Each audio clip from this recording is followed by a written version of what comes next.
everyone, and welcome to the Inspiration Report, brought to you by Brainstorm in a Box. Get yourself a cup of coffee. It's October.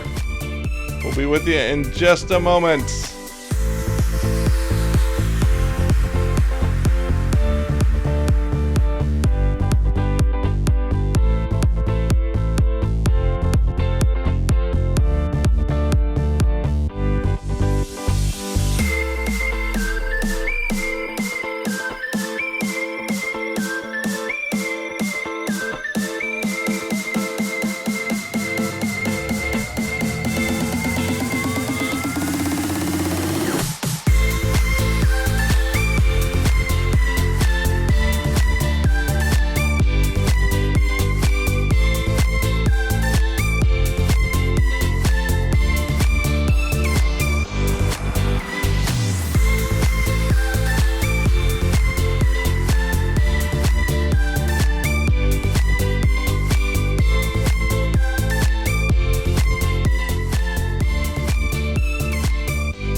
All right. Hello, everyone, and welcome to the Inspiration Report. What's up, fellas? How you guys doing today?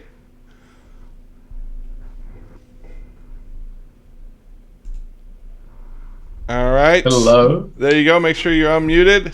What's up, fellas? How you guys doing? What's up, guys? Oh, good. How's it going, guys?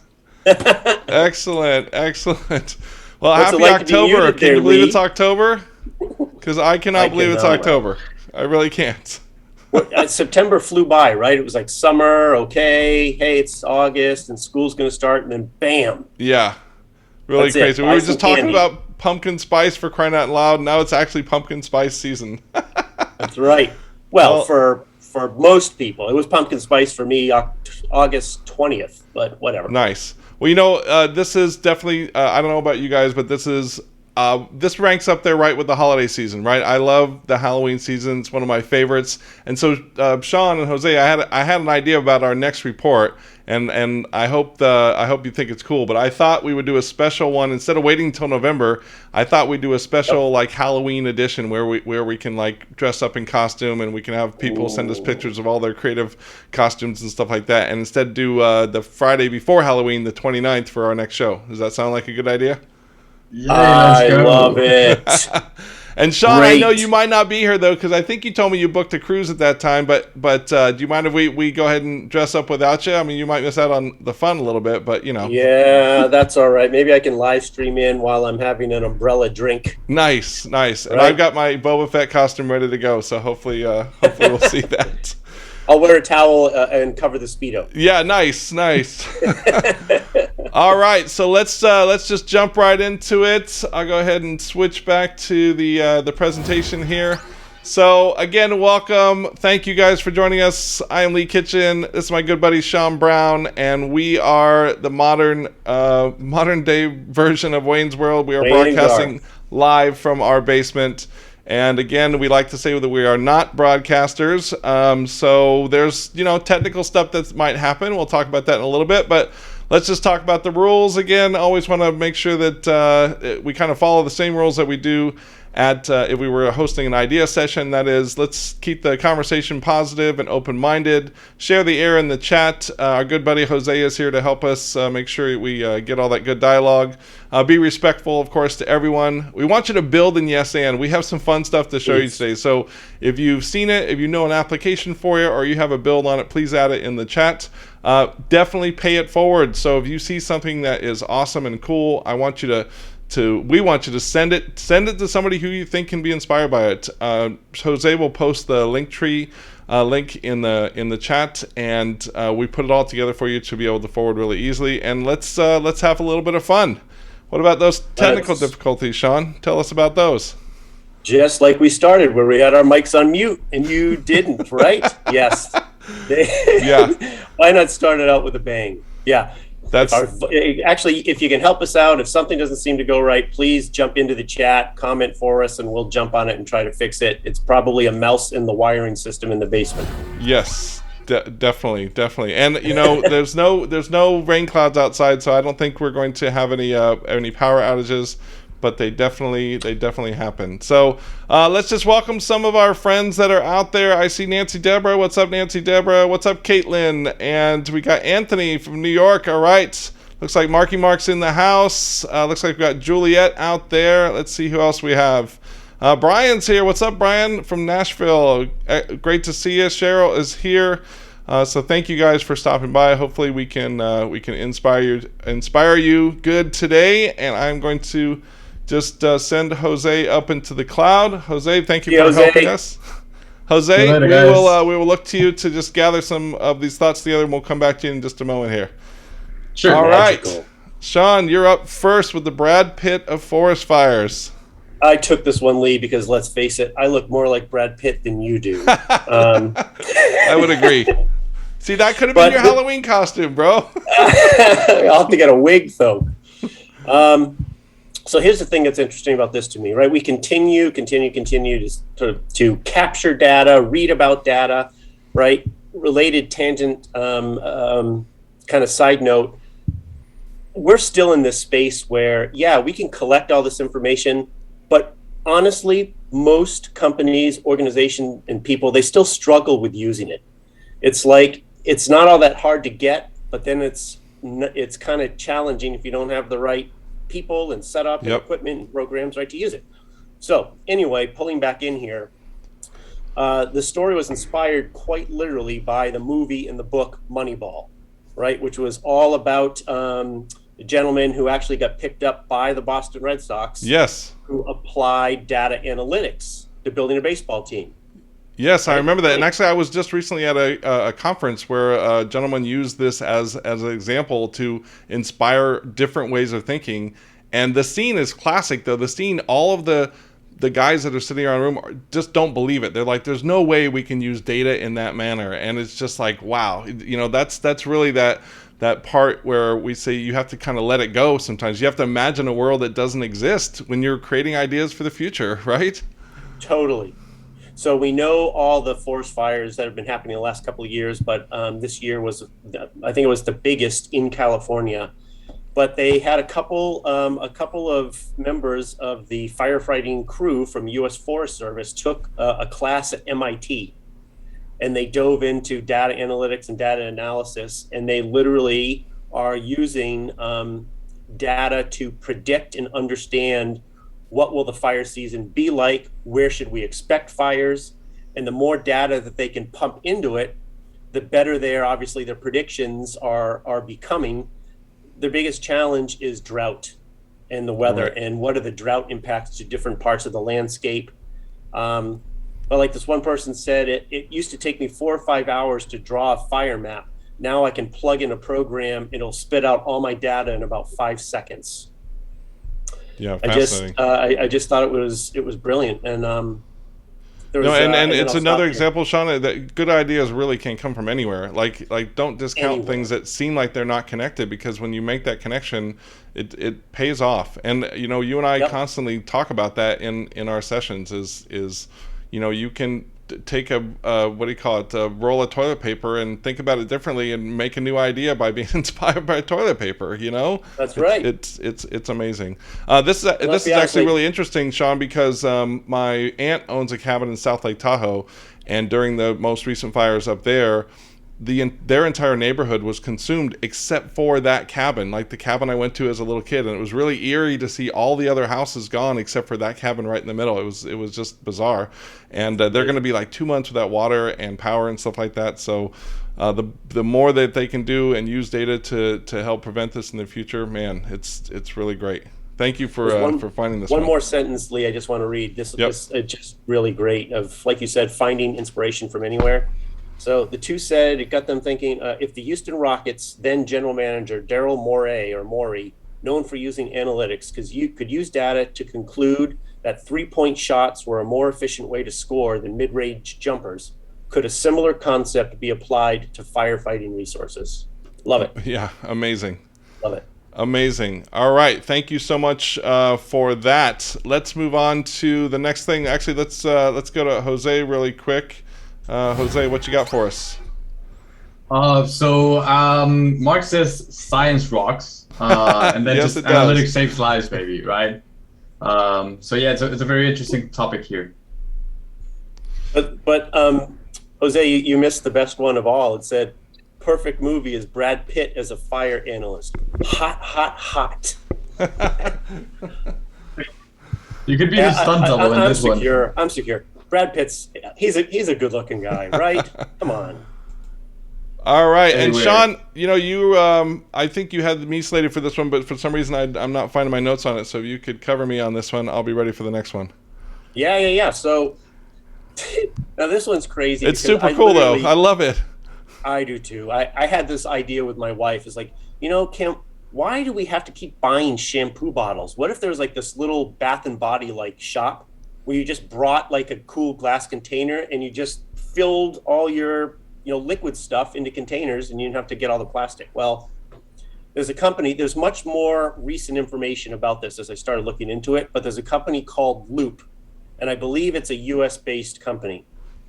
But essentially they recently partnered with a major Japanese retailer, and it literally is the notion where I don't know if you can bring your own containers, but we'll just leave that out. You purchase a stainless steel or a glass container, and then throughout the supermarket, there are certain food items and cleaning items and such.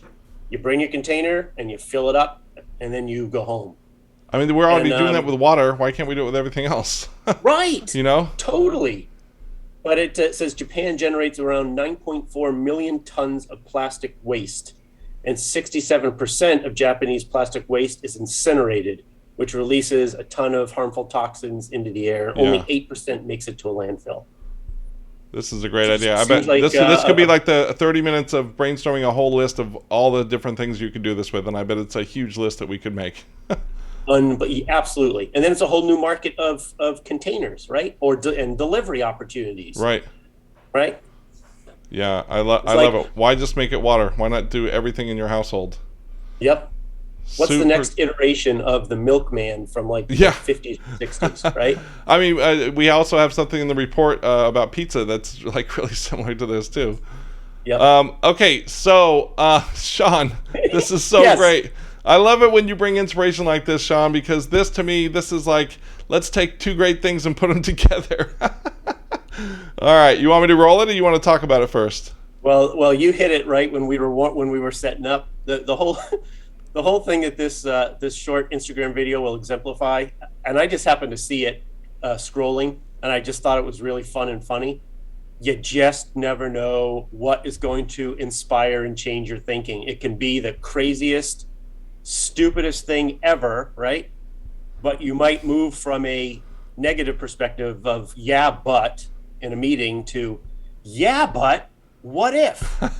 And this is one of those moments. I love that spin though, because I always tell people don't use yeah, but you could actually yeah, but if you what ifed it. So Yep. All right, here we go. Check this out, you guys.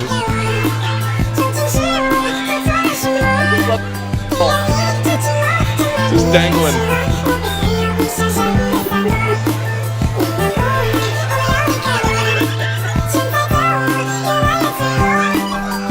Grab it all.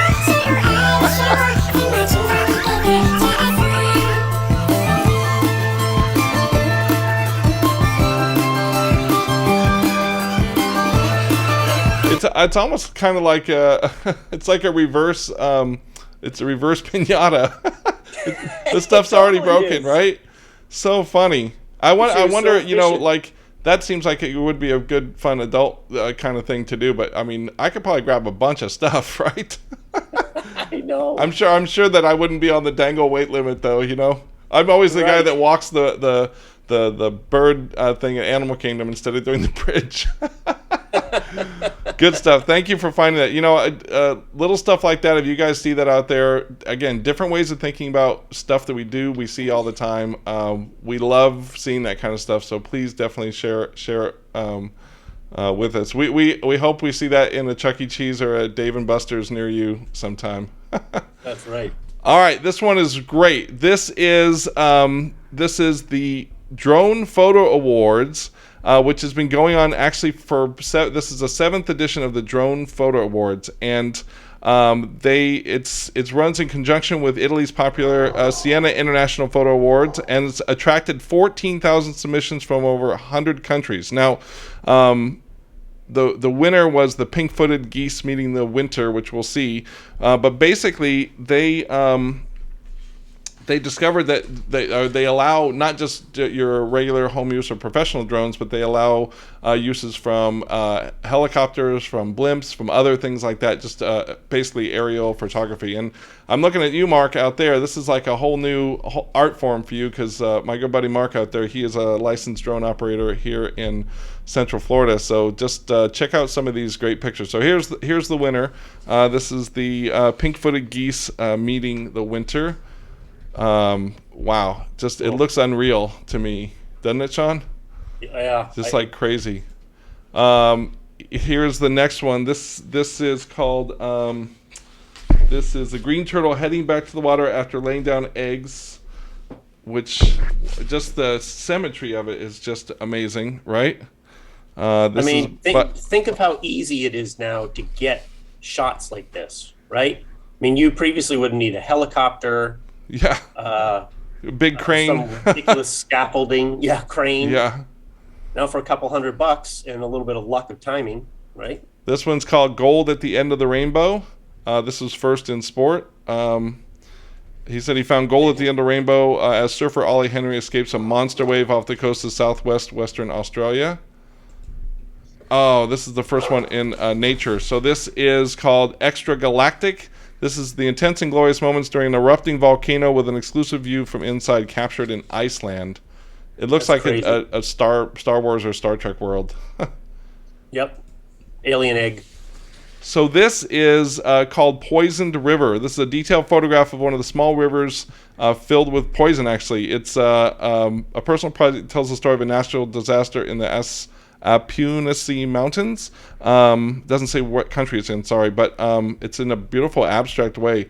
Abstract colorful pattern is created by nature, combined with the chemical waste resulting from the copper and gold mining process.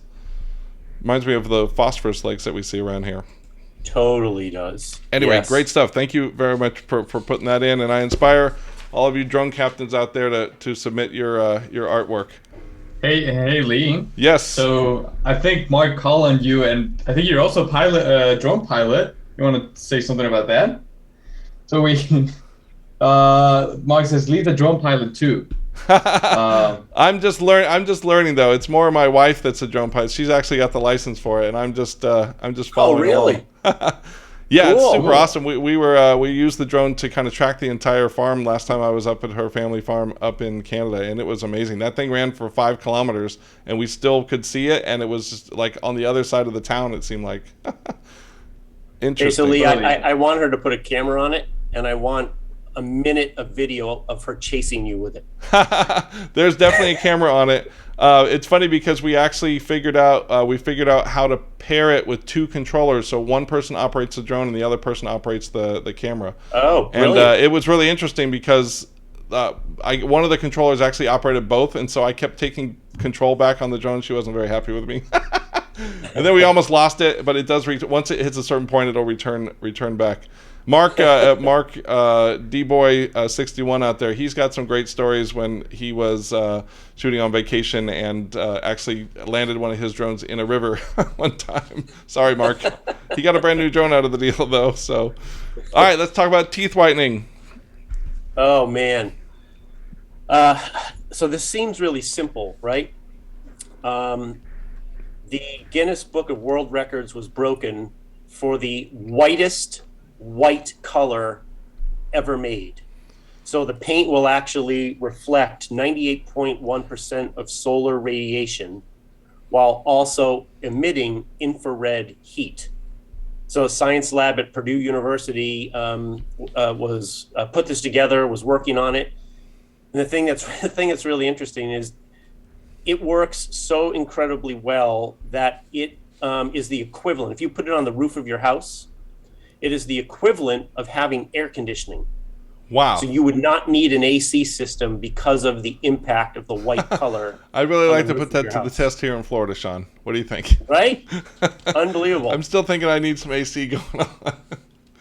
It's Still a whole though, I new mean, think about perspective you know, in crowded areas and stuff like that, where, you know, especially during wintertime in a lot of northern places, you hear a lot of stuff when it gets really hot, because not a lot of people do have air conditioning. So this could really help on those buildings, I would imagine. Totally. I mean, and it doesn't fully go into, okay, well, why did they do it, right? Which would be fascinating. But I mean, just the potential impact of something that is relatively simple to use, Yeah. right, could be huge. And they are making it available for consumer commercial release. So it's going to be interesting to see how that spreads. How that plays Right. out. Nice. Wax on, wax off. All right. So our good buddies at Facebook, you know, they tend to come out with stuff that may have come out before. And this is interesting because if you think about, you know, recently when Instagram started doing, when Snapchat started doing their stories, all of a sudden there was Instagram stories. And I seem to remember sometime around 2012, there was this little thing called Google Glass. Do you remember that? Yeah, right. I remember there was I one do. guy at our work that had Google Glass, and I got to try it on one time, and it was like, this is so cool, but you know, it never really caught on, right? So No. this is Facebook's latest foray into, wait, haven't I seen that before?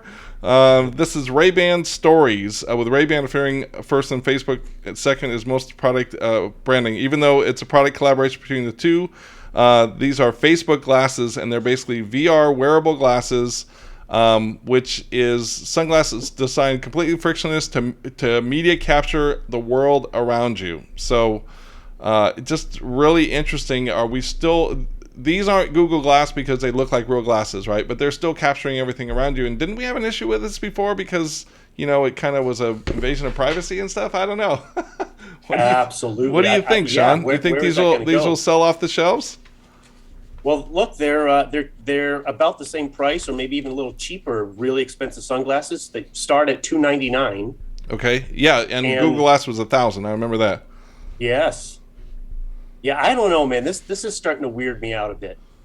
Well, and Right. I'm all with, I'm all for having an easy way to capture, because, you know, it's hard. You know, sometimes there's moments where you just want to get out your phone and you wish you were just wearing a GoPro. You know, that's why some GoPro footage is really great, because you capture those spontaneous moments that Right. happen. But it's just like it's that always on thing. You know, I still have people that come over to my house uncomfortable with the fact that I have a Google Home. You know, they don't want Google Home listening to their conversation. So. Anybody out there? Are you guys buying this pair of Ray-Bans? Is it going to be on your holiday list this year? Any more comments about this one, Sean? I would just say, I think we all need to be prepared for a always-on society. Yeah, definitely. Right? I mean, always on. we're kind of there, but at least you know when you are, usually, because you see people right in that mode of holding their phone up. But we're pretty much at the point where you've almost got to expect that you could be filmed at any time. Yeah. Let's go back to Jose. What are we talking about in the chat, Jose? Okay, so some trips, some of them creeps it out. Some they find it interesting. Mark says Google Glasses was the first generation failure, so somebody had to do it, right? Yeah. It has to be someone that kind of breaks the ice, and then everyone just jumps in. Apple Glasses are coming to an Apple store near you also. So It's only a matter of time, Mark. Only a matter of time. Yeah. Yeah, you know, I just really interesting. There's another thing that you guys will see in here that's taking this to the next level. But yeah, we might be in for that always on society. But also think about the dash cams if you're an Uber driver, or if you get pulled over. You know, like dash cams really change the game when it comes to fighting for citations and things like that. So this might be a game changer, and it might lead to something good. You never know. Yes, you're absolutely right. I mean, there's so much that we could talk about, even from a marketing and business perspective, right? But this is October and Halloween and scary stuff, so Right. I'm sticking with the scary stuff. We're going There's to a scary Black side. Mirror episode all over this. All right, and tell us about the Woolies. Here we go. I think we've got a woolly, people. This is classic. This is Jurassic Park all over the place, man. So we went from really intelligent use of white paint, right? For a purpose. I don't know. I think people were on a little something thinking about this, but they've got investors. So there's a company called Colossal, and they literally intend to recreate and reintroduce the woolly mammoth in the Siberian tundra. They've raised $15 million in funding so far from strategic investors.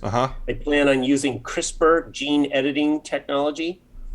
So they're going to create a species that's close to, but not an exact replica. Enter Jurassic Park mistakes. Yeah. We saw those movies. They morphed into something else, and they were intelligent, for crying out loud. Right. Jeff Goldblum needs to jump in here. Yeah. He's all over this, right? But here's the whole thing. They say a mammoth revival could contribute to the fight against climate change. For example, through slowing permafrost thaw in the tundra by removing trees and trampling moss. I don't know, folks. They say the project is maybe about 15 years away from releasing. And also, how much research had to go in to find that out, that specifically woolly mammoths would bring that back? You know, like, where was that spark? I want to know that. I want to be in that brainstorm when they're like, wait a minute, let's just bring the woolly mammoth back. This was in a recreational marijuana state, I believe. Right? You got Jose on that one. Sponsored by Cheetos. All right, let's go to the next one. And this is great news, everyone, because, food trucks, sometimes they're unreliable. Sometimes you get to them. But now you're just going to have a brand new thing, a robotic pizzeria, right? And all you have to do is add the robotic drone to pick up that pizza and bring it to you, and you got a whole new market, a whole new business. So this is, this is called Piestro, and they're changing the game. They designed a robotic pizzeria that makes pizza at a fraction of the cost than traditional pizzerias, and boasts an impressive 48% projected profit margin now. So they launched a partnership with a global brand called 800 Degrees Pizza, and they're just going for it. This is going to be on street corners and right next to your Walgreens, probably, like the old video stores.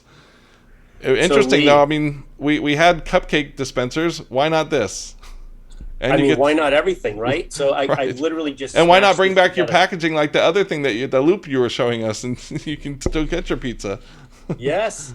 And why not have... So picture a food court in the mall, if there will still be malls, right? And you have like 10 of these machines with all different kinds of foods. Yeah. But then there's this one little fleet of those Alexa robots. Yeah. And with every order, the robot gets released like from a luggage cart, right? At an airport. Then you are definitely in the Jetsons. And they're just driving through the mall delivering people stuff. Hold on, I'm going to go back to Jose here and just say, Julia, don't they have one of those cupcake dispensers at Disney Springs? I'm pretty sure they do. Maybe not. What else is going on in the chat, Jose? So there's a lot of buzz about the latest news that you said. So what could go wrong, right? So yeah. People are just asking. What could go wrong? There are not enough movies about it that we don't mammals. know what could go wrong with it. Interesting. You think Elon Musk uses that phrase? Hey, what could go wrong? Right. That's when he wakes up. No, it's more like fingers crossed. Mantra. Hey, what could go wrong? All right, got some other inspiration from the beer category here. Yeah, I just tend to give you all the tech, and I take all the beer ones. I see that. There's a pattern happening here. It helps me filter the list, Lee. Yeah. Right? We're coming up with a system. Well, we purposely don't. You guys, just so you know, we purposely don't rehearse this together because we want it to be more conversational and stuff like that. So I usually pick it up first thing in the morning on a Friday and go through it. And Sean's very meticulously picked out ones for me, ones for him, and it's too late to really adjust. So. And I'm just now noticing that. I have to look a day earlier now, Sean. So this article will be in our link tree, and it's actually pretty lengthy from the New Yorker. Yeah. But the angle of it, so long story short, and then the angle I just want to mention here. My wife and I are huge craft beer drinkers. We love it. It's become our hobby. we've been just blown away the more and more we've learned about the science behind beer, right? It's come a long way since drinking Natty Lights in high school on the beach. But there's a really interesting social aspect. And so the gentleman that wrote this article, he stopped drinking for about 3 years. Okay. He was removing himself from it. I don't believe he had a problem with alcoholism, but made his decisions to stop. But there was a sentence here. He said, "The sting of banishment, as put here, is a key part of alcohol's compelling quality." So for people who don't drink, there's so much that's revolves around our society of social drinking, getting together after work, and until really only maybe a year or two ago, the NA, non-alcoholic beer thing was terrible. But they've tried really hard, but they haven't really hit the mark, if you ask me, yet. Totally. But now they are just in its real beer infancy for non-alcoholic. They're having IPAs and stouts. So microbreweries and dedicated non-alcoholic microbreweries are actually creating great beer for people that don't want the alcohol in it. And it's really, really interesting. Have you actually gone to one of these breweries around the area that have a good version of a non-alcoholic beer yet? Have you found one? I don't need anyone to judge me. No, I have not. Not that you're looking for that at all. But I actually am curious enough. I really do want to try it and see. Because, all right, to be quite honest, if the beer was just as good, would I switch to it or drink non-alcoholic more often or in 50-50? I don't know. Interesting. Last thing I just want to read, and the article is really fascinating. It says, abstinence turns out to mean a lot more than giving up alcohol. It means forgoing a whole range of social and professional activities that you associate with drinking. Yep. So anyway, this is a really interesting thing that's becoming a hobby for a lot of folks around craft beer and events. This might be a great way for people who don't want to drink to still be a part of this social movement or social interaction. Interesting. Jose, it looks like there's some fun stuff in there, so I'm coming back to you. What do you got? Yeah. So Mark says that he's also a craft beer drinker as well as Sean. So you have something there in common. It would be nice for pregnant people or when they're taking RX, right? So something, it could be something that people might like to. And also I myself consider myself as a beer drinker, and non-alcoholic beer for me until now, it tastes like artichoke sometimes. Yeah. So hopefully it comes into a research and development and that it tastes better in the near future. And Nancy Deborah, I think I want to look up that book. That's really interesting. All right. Thank you, Jose. All right. You've been recently inspired by Ted Lasso. Yeah. Tell us about it. I haven't watched it yet, though, but the principles look really great. Do the principles really align with what we talk about in creativity and innovation sessions? So start it off and let's just go through them, because I like it when you have one thing like this that just has so many inspiring principles on it. So please, I want everyone to post in the chat if you are a Ted Lasso fan and you're watching it. Yeah, and this also reminded me, I've got my good buddy Dan is out in the audience too, and Dan is an expert at leadership, and he there's a lot of these same principles that he covers. So I'm excited that there's some alignment going on here, because there's a lot of good principles right here. This just for life, Absolutely. So Lee, we're going to leave you with a phrase, and you're going to have to watch the show so you can catch up. Just be a butterfly. Okay. Be a butterfly. But not a goldfish? Okay. Oh, yeah, or a goldfish. Okay. Oh, my gosh, yes. Why did I say butterfly? That was ridiculous. Yes, goldfish. Oh, my gosh. But I'll be a butterfly, too. So, all right, let's just talk about some of these principles. It looks really great.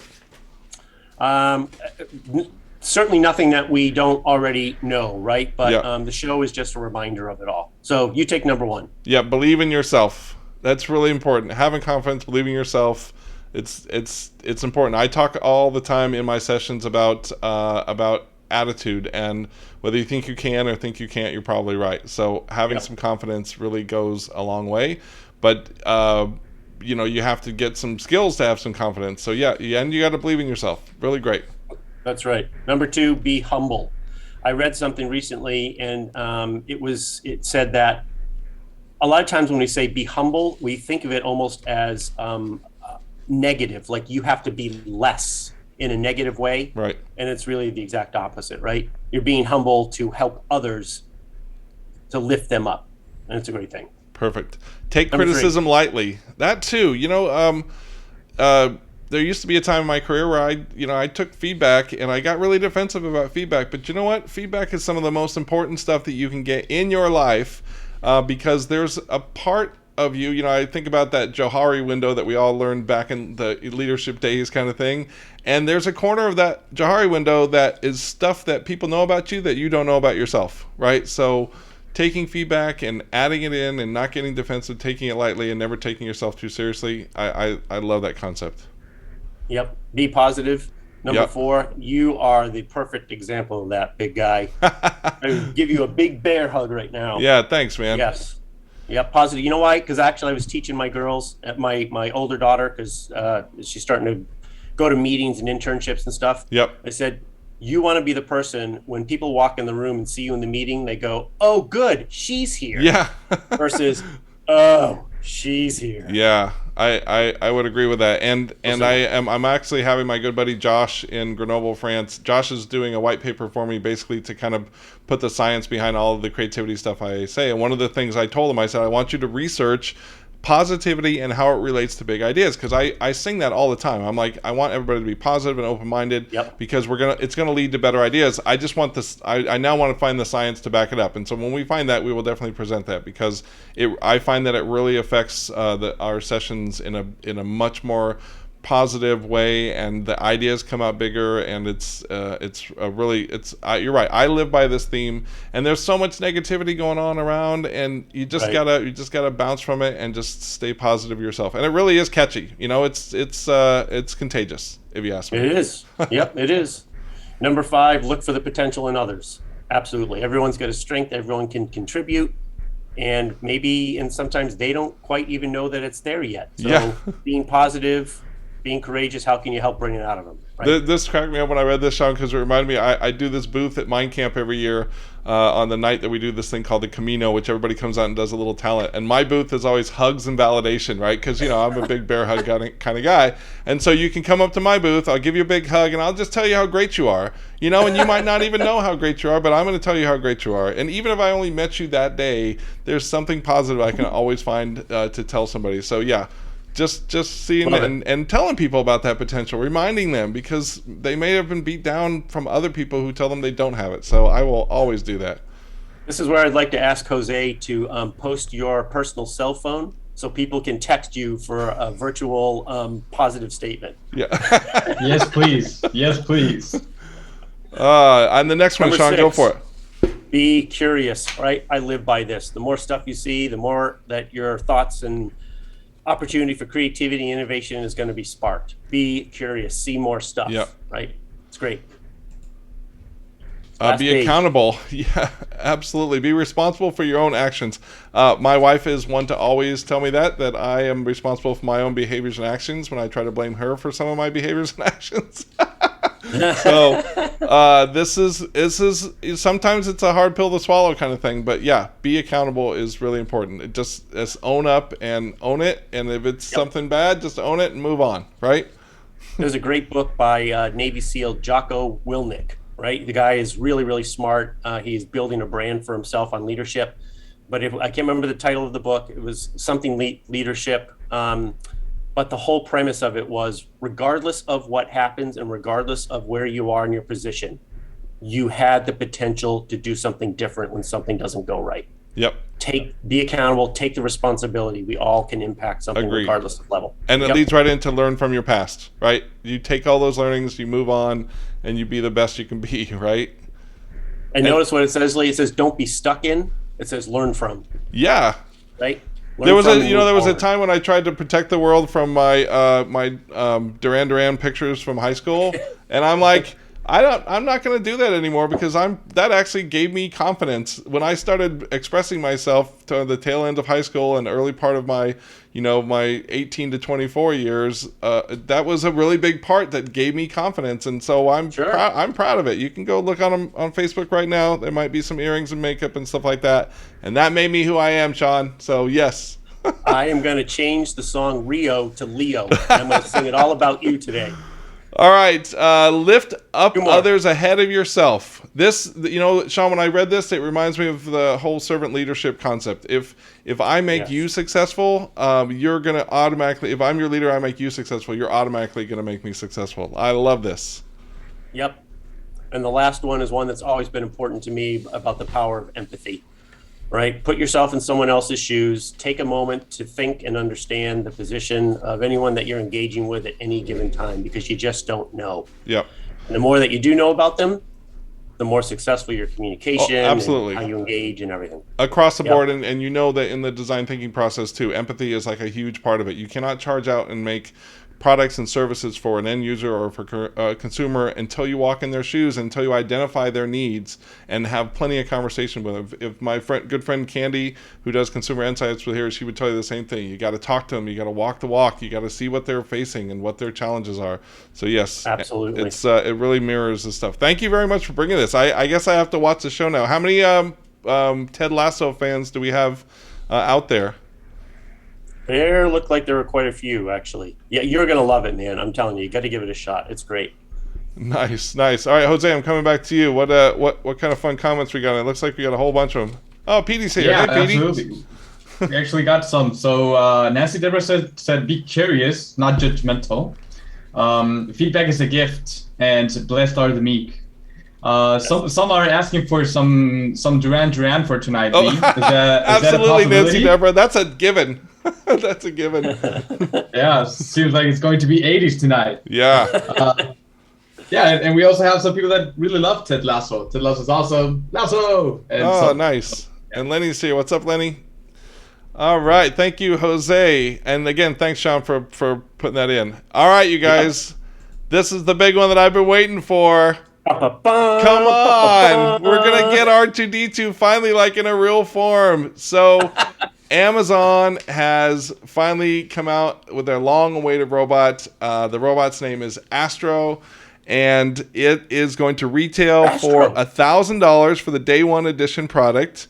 And it's, it got a lot of inspiration from, of course, from the Jetsons. It has a 10-inch touchscreen for a face and a wide array of sensors for the eyes. It stands roughly 2 feet high and weighs about 20 pounds. It has an extendable kind of a periscope camera as well. And it's like, I know it's not first generation robot, but it's going to bring a lot of those things that we already do with our Amazon, or with Google Home and Amazon Alexa and things like that, and bring them all together. And it's just only a matter of time before we have a completely automated home. So I've got a video. I'm going to show you guys the video, and here we go. Are you ready, Sean? Ready. Roll it.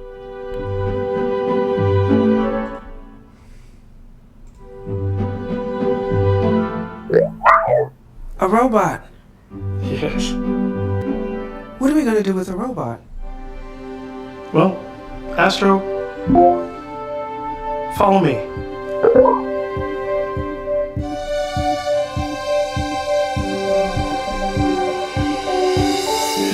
Hi, Grandma. I miss you. I miss you too. Hey, you got the toy I sent. Yeah, I love it. Astro, follow me. Cool. All right, race ya. Come on.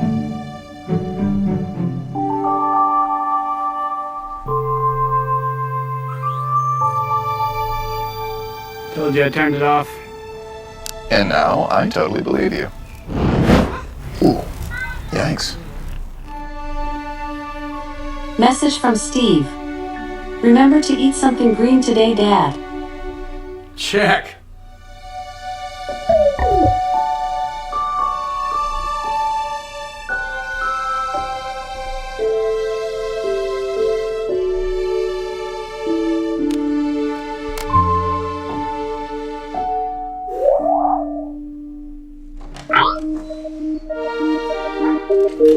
Hey,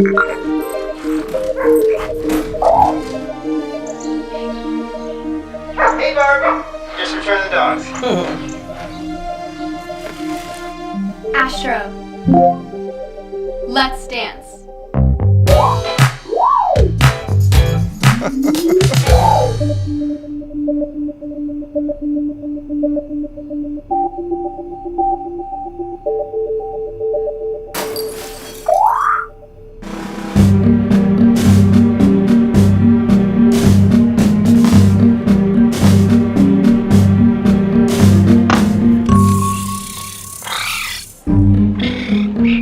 Thought we weren't home, huh? You thought wrong.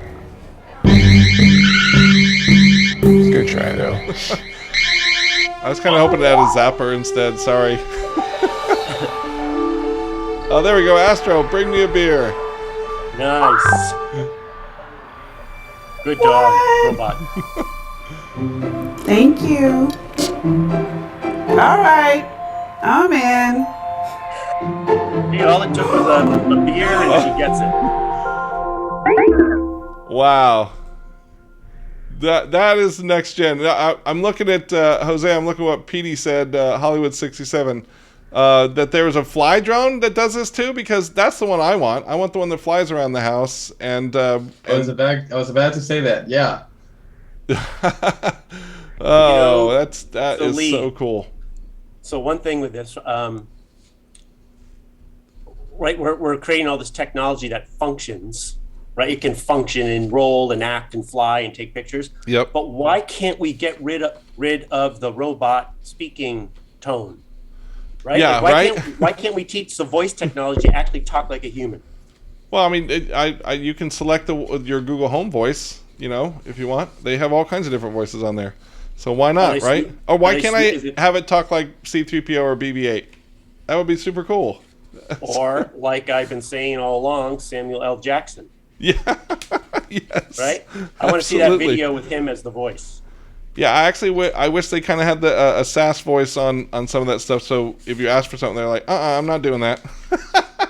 Right. Like Kit. I would love Kit. Come on. That would be great. That would be the teenage add-on package. All right, let's hear it in the chat. Who's buying this thing when it comes out? Who's the day one buyer? Lenny, are you buying it? Liz, are you buying it? Mark is not. So he said, great. All we need is to give them the ability to say, check the tape. We will never win an argument again. Oh, yeah, Mark. Yes, we will. We won't. There you go with that surveillance again. Now what you have to do is counter that with the Ray-Ban sunglasses, and then you have the other side. That's right. No for Lenny. Janice might buy some. Might buy one. PD says nope. Very adamantly says nope.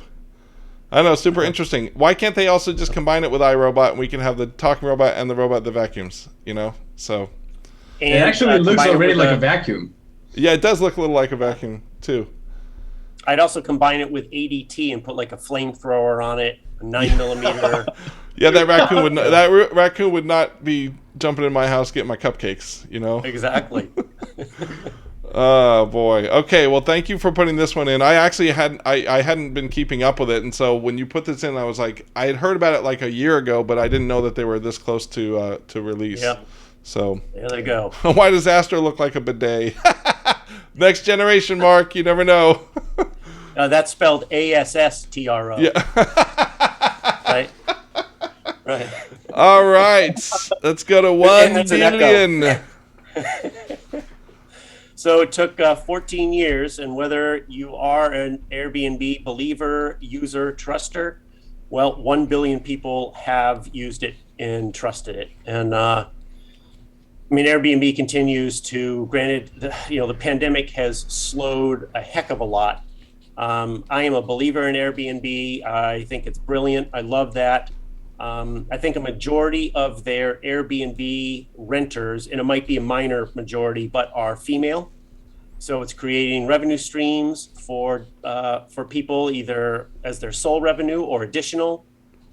But the billionth person basically gets a $50,000 Airbnb credit, and they can use it however they want. I'm not sure if it is only a 12-month period, but regardless, even if it was, they've got $50,000 to spend to go and travel. Interesting. Well, someone in our audience, Caitlin, is a frequent user of Airbnbs. What's Caitlin saying over there, Jose? Kim says, I love Airbnb. They had a great pitch deck too. We referred to it a lot when I was in startup. Cool. And Nice. Juliet, I think she's an Airbnb user. She stayed in a sailing ship in the Honolulu harbor via Nice. Airbnb. Wow. Brilliant. Yeah, That really, is- really interesting Yeah. concept. You know, I use Airbnb as an example in my creativity workshops, and I talk about when that idea first came out. That's like a testament to new ideas sounding horrible, because when somebody said, "Hey, what if you could travel across the world and stay in somebody's spare bedroom?" And I'm sure the first reaction was like, "That is the stupidest idea I've ever heard," right? And because it was so unheard of back then, and they now 1 billion, and they've changed the face of travel, right? Right? It's amazing. Super, I love super them. interesting. I think it's great. Yep. All right, and I think that it's time to talk about the more important things. Let's talk turkey. Coming back, and that is the turkey pillow, ladies and gentlemen. It's coming back for a second year. And we're ahead. We're ahead of the game, Lee. Right? We really missed it are. last time. Yeah, we're helping you guys out here. So this is back for another promotion to talk about Arby's deep fried turkey sandwiches. They are offering these limited edition deep fried turkey pillows. So I would say go to arbysdeepfriedturkeypillow.com and see what it is, and see if you can get yourself one of these turkey pillows. Which Remember, last your life year, is not complete until you have that. They sold out. They sold out last year. Yeah, they did. forget if it was Like a within couple like a of week weeks. or something like that. It was crazy stuff. So, and they weren't cheap. I think for $49.99 or $59.99. Yep. Yeah. Anyway, Jose, any more chatter before we send everybody on their way? Yeah, Lenny says Thanksgiving will never be the same. That's awesome. And I agree. Awesome. Well, Sean, thank you so much for putting together a really, really great report this time. I loved it. I hope you guys were truly inspired by it. We are going to come back for a special day instead of the first Friday in November. We're going to come back Friday, October 29th. So look for us then. Matter of fact, I'm just going to put this up here really quick. Friday, October 29th, 11:30 again. And we have kind of a little assignment for you, and that is throughout the month of October, as you start seeing people planning for their Halloween costumes and all that creativity that goes on, we want you to send us pictures. If you maybe took some pictures last year of some of the creative costumes that you saw, we want to see them. We're going to do a little costume thing. Sean, we will miss you then, right? Because you will be sailing away, and we will have a surprise guest with us. So we won't talk about who that is until we get there. But really, really great time today. Thank you all so much for being here. Jose, man, you were awesome as usual. Thanks, Jose. I appreciate it. Jose, you got plans for the weekend? You doing something fun this weekend? Yes, I'm actually, after this, I'm taking a train to Cologne for Oh, the weekend. yes. A train to Cologne to have some non-alcoholic beer somewhere, right? Yeah, probably. I'll think about that. I don't think so. Yeah.